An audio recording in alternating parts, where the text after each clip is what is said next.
Les éoliennes, nécessaires à la transition énergétique pour les uns. Ça fait partie des évolutions à faire pour la planète. Je trouve ça normal, moi, personnellement. Une plaie visuelle pour d'autres. C'est le paysage qui en souffre, quoi, je veux dire, hein, de voir ces grands trucs en l'air. L'objectif du gouvernement, c'est de doubler leur nombre, ou presque, en définissant des zones d'accélération. Moi, je ne suis pas contre les éoliennes, mais ça dépend où. Où les implanter? La question divise les élus, divise les Français. Elle a aussi divisé cette communauté de 55 communes en Nouvelle-Aquitaine, Vienne et Gartempe. Depuis 2015, une quarantaine d'éoliennes a été installée ici. 60 sont en construction, d'autres étaient en projet.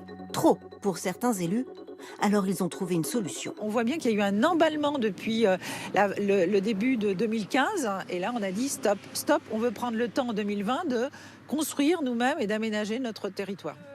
Ils ont voté un moratoire, le temps de réaliser ces cartes. En rouge, comme ça, là, c'est les monuments que l'on veut protéger. En blanc, ce sont les habitations, avec des zones tampons de 800 mètres autour. On prend aussi tout ce qui est zone naturelle, et notamment les vallées. Ces cartes vont servir à déterminer les zones où les éoliennes sont souhaitées et les zones refusées. Elles seront bientôt présentées aux communes, comme Saint-Savin. Ça serait dommage de mettre des mâts d'éoliennes en face de ce bâtiment-là. Ça n'a pas de sens. Le maire n'en veut pas ici, à cause de cette abbaye classée au patrimoine mondial de l'UNESCO. Il a participé aux concertations.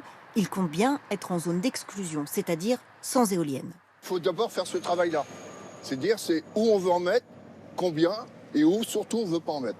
Ces ressources que nous avons, aussi bien patrimoniales, culturelles ou bien paysagères, il nous faut les préserver. Mais à 10 km de là, le maire de Joué, lui, voudrait bien avoir des éoliennes. Ses motivations sont financières. Le petit village est moins touristique, avec peu de ressources. Je vous amène ici pour vous montrer l'état de la toiture de la salle polyvalente. Donc ça fait des années qu'on voudrait investir là-dessus et qu'on n'en a pas les moyens.